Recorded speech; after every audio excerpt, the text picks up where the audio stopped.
There's a stranger in our family photos, and none of us can see him. You know how sometimes you look at an old photo and notice something weird you never saw before? That happened to us last month. Except this time, it wasn't a trick of the light or some blur in the background. It started when my mom pulled out an old photo album to show my girlfriend pictures from my childhood. We were flipping through the pages, laughing at baby pics and awkward teenage years, when she paused at a photo from my 8th birthday. We were in the backyard, me, my parents, my younger sister, and a few friends. My mom frowned. "Who's that?" she asked. There was a man standing in the background, half-shadowed by the tree. Mid-40s, tall, pale. Dressed in a dark coat even though it was July. Just standing there, watching us. His face wasn't fully visible, but what we could see looked off. Too long.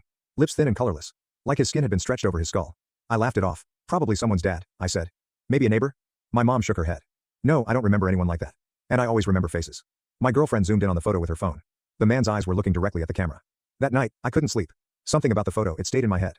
So I pulled out a few more albums. And there he was. At my sister's piano recital. Behind the crowd at my high school graduation. In the corner mirror during a Christmas photo in our living room. Always in the background. Always half hidden. Always watching. But here's where it gets worse. My mom swore he wasn't in those pictures before. "I'm not losing my mind," she said. "I would have noticed that thing." My dad, though? He just laughed. Said it was probably a glitch in the prints. Stop being paranoid. Except the photos weren't just prints. I found the digital versions on an old external hard drive. Opened them on my laptop. He was there too. And when I compared the original files to the prints, he looked closer. His face was clearer. He was moving. We tried scanning one of the photos into a computer to zoom in, to see more detail. And that's when my sister screamed. Because behind the man, just barely visible, was her daughter. My 3-year-old niece. But she wasn't born until 20 years after the photo was taken. We burned the albums that night. Didn't work. The next morning, every frame in the house had changed. Wedding photos, school portraits, vacation pics. They were all still there, but the man was in them now. Closer.